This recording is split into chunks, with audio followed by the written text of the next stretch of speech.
Hey everyone, my name is Ernest Gregorian. I'm going to be doing a recording over this picture of House Bill 50.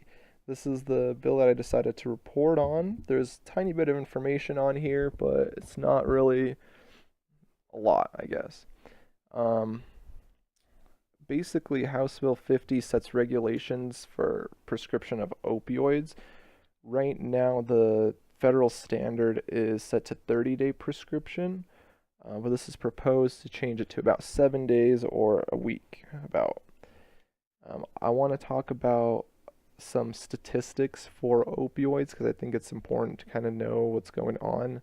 Then I'm going to talk about a little bit about racial implications and the social construct shift that's been happening. So to start off with the statistics, it's reported in 2016 that there were 466 opioid related overdoses in Utah. So that's about 16.4 deaths per 100,000 persons. And there are about 73 opioid prescriptions that are written per 100 persons, which equals to about 7,000 prescriptions. So we can see that that's actually a lot and it's becoming a problem. Um, a lot of people assume that non-white people are typically the ones that abuse illegal drugs or abuse the opioids, the prescription medications, but that's simply not the case. Studies actually show whites abuse illegal drugs and are the ones mostly abusing opioids.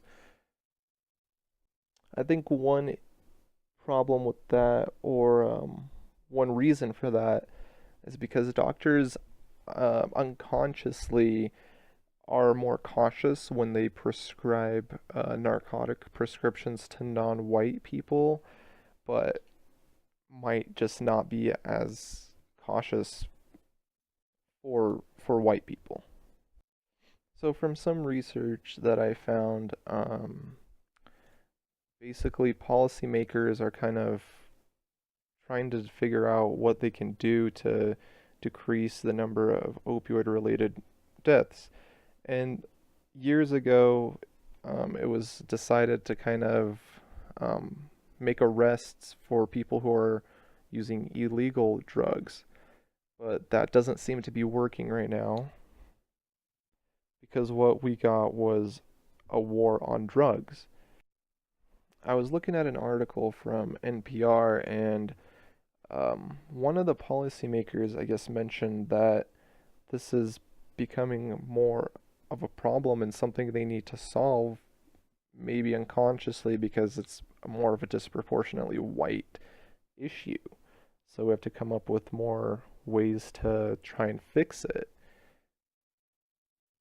And instead of considering this as like criminal, it's considered now to be an addiction, and an addiction needs treatment.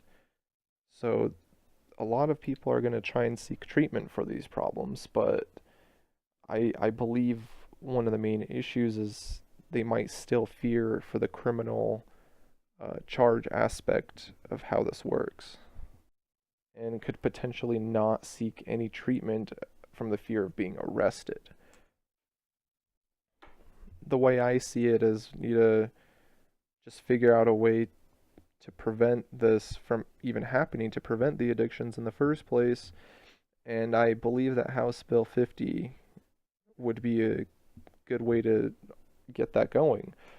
Regulating the prescriptions to 7 days would stop people from developing addictions, which can be formed in as little as 7 days very quickly, and they'll start having withdrawal symptoms. This is something I believe to be an important step in fighting the opioid epidemic. Thank you.